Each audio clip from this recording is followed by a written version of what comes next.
الحمد لله وكفى وسلام على عباده الذين اصطفى أما بعد فقد قال الله تعالى في كلامه المجيد أعوذ بالله من الشيطان الرجيم وما نقموا منهم إلا أن يؤمنوا بالله العزيز الحميد صدق الله.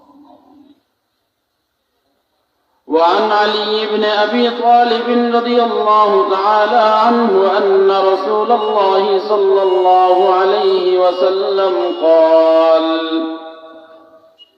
إذا فعلت أمتي 15 خصلة حل بها البلاء. فقيل: وما هن يا رسول الله؟ إلى آخر الحديث. اللهم صل على محمد النبي الأمي وعلى آله وسلم تسليما.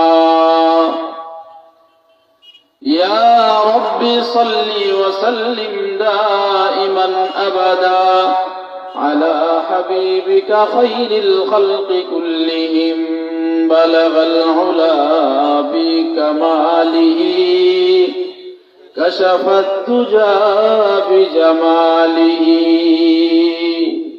بلغ العلا بكماله كشف الدجى بجماله حسنت جميع خصاله صلوا عليه وآله. दिल जिंदा व बेदार अगर हो तो बतदरीज, दिल जिंदा व बेदार अगर हो तो बतदरीज, बंदे को आपा करते चश्मे निगरा और अल्फाज मानी में तफा,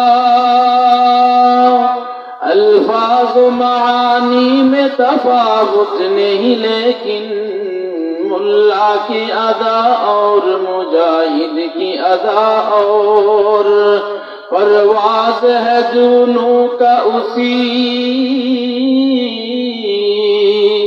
परवाज है दोनों का उसी एक फिदा में, परवाज है दोनों का उसी एक फिदा में। किर्गिस की जहां और है शाही का जहां और, किर्गिस की जहां और है शाही का जहां और, पालता है बीज को मिट्टी की तारीकी में कौन, पालता है बीज को मिट्टी की तारीकी में कौन, कौन दरियाओं की मौजों से उठाता है सहाब, कौन दरियाओं की मौजों से उठाता है सहाब। এইরকম একটা পরিবেশ আল্লাহ তাআলা আমাদেরকে দান করছেন, এই জন্য শুকরিয়া আদায় করতে হবে। আপনাদের সামনে বসছি আমলের নিয়তে কিছু কথা বলার উদ্দেশ্যে। আল্লাহর কাছে দোয়া করেন আল্লাহ তাআলা যেন আমার মাধ্যমে আপনাদের কান পর্যন্ত ওই কথাগুলোই পৌঁছায় যেই কথাগুলো আপনার আমার ইহকালীন পরকালীন জীবনের জন্য পাথেয় হবে, ইহকালীন জীবনের পাথেয় হবে, পরকালীন জীবনে সফলতার কারণ হবে। আল্লাহ তাআলা আমাদেরকে এমন কথা বলার এবং এমন কথা শোনার তৌফিক দান করুন। আমিন। সুবহানাকা লা ইলমা লানা ইল্লা মা আল্লামতানা ইন্নাকা আনতাল আলিমুল হাকীম। আমি আপনাদের সামনে কুরআনুল কারীমের শেষ পড়া সূরাতুল বুরুজ ওয়াস-সামা'i যাতিল বুরুজ, এটা সূরা আছে না?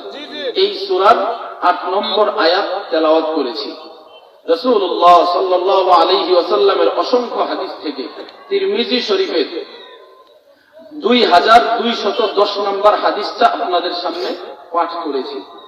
এই হাদিস এবং এই আয়াতকে সামনে রেখে কিছু কথা বলার চেষ্টা করব। ওয়ামা আলাইনা ইল্লাল বালাগ ওয়ামা তাওফীকি ইল্লা বিল্লাহ।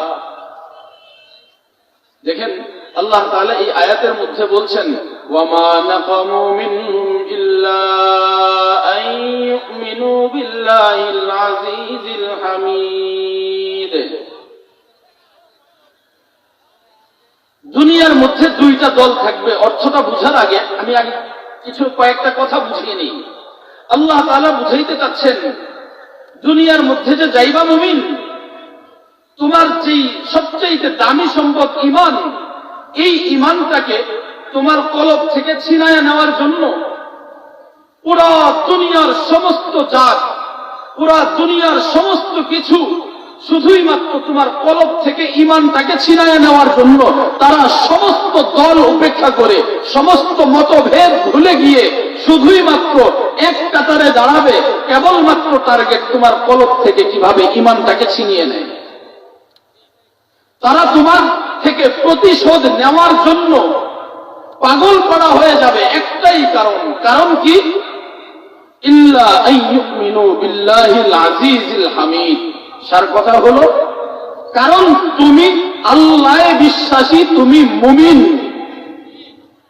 তুমি মুমিন, এই কারণেই আল্লাহ বলছেন তুমি মুমিন হওয়ার কারণে পুরা দুনিয়ার সমস্ত মানুষ, পুরা দুনিয়ার সমস্ত জাতি, পুরা দুনিয়ার সমস্ত শ্রেণী সবাই তোমার কাছে আসবে, তোমার বিরুদ্ধাচরণ করবে, তোমার সাথে প্রতিশোধ পরায়ণমূলক আচরণ করবে, শুধুই মাত্র কারণ তুমি মুমিন।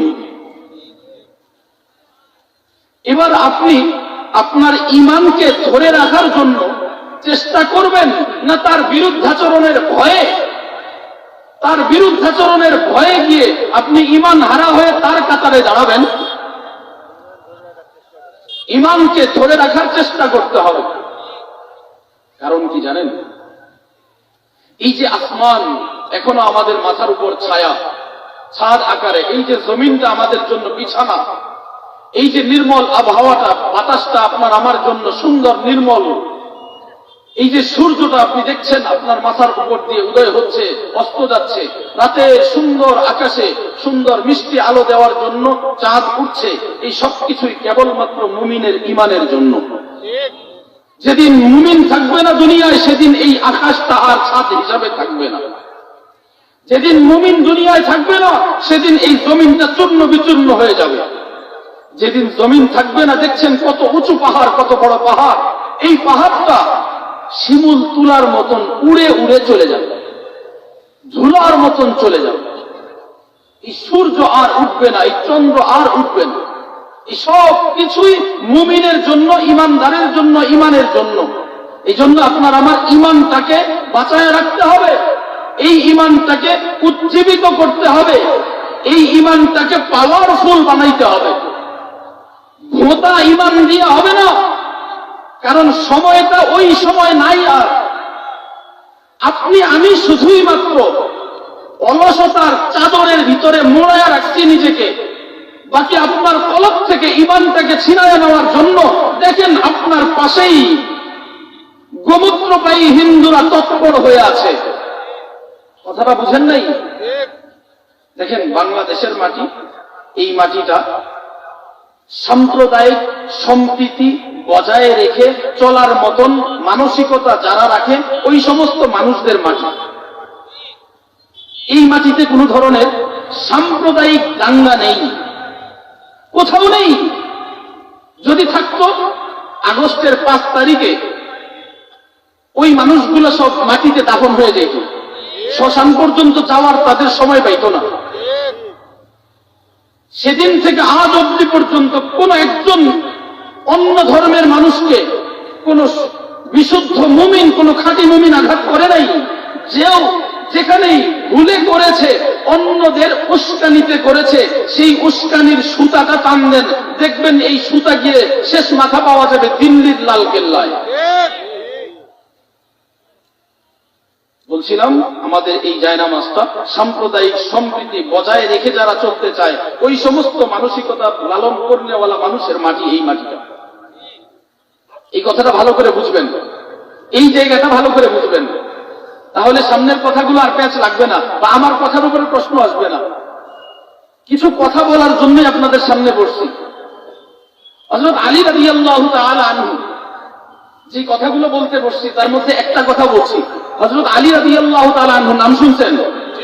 হযরত আলী রাদিয়াল্লাহু তাআলা আনহু যখন চতুর্থ খলিফা হইলেন, শাসনামল শুরু হইল, তার কিছুদিন আগে থেকে মুসলমানদের মধ্যে একটা রাজনৈতিক বিষয় নিয়ে দ্বন্দ্ব আর কলহের সৃষ্টি হয়। এই দ্বন্দ্বটাও সৃষ্টি করছে ইহুদিবাদী, সন্ত্রাসী, আগ্রাসী একজন মানুষ, যে মুসলমানদের বেশভূষা ধারণ করছে, বাস্তবে সে মুসলমান নয়।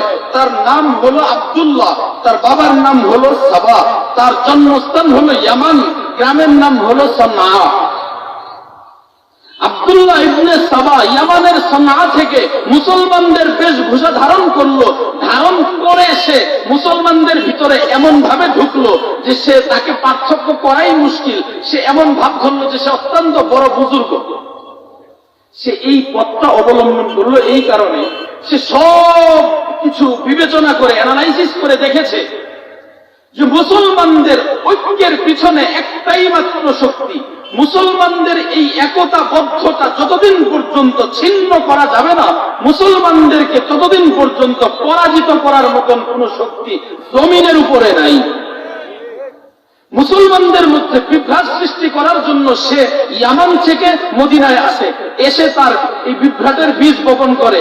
ধীরে ধীরে ওসমান রাদিয়াল্লাহু তাআলা আনহুকে তারা শাহাদাত বরণ করায়। এরপরে আলী রাদিয়াল্লাহু তাআলা আনহুর খেলাফতকালে এই বিভ্রাট দিন দিন বাড়তেই থাকে। এক পর্যায়ে মুসলমানদের দুই গ্রুপে সংঘর্ষ হয়। যেই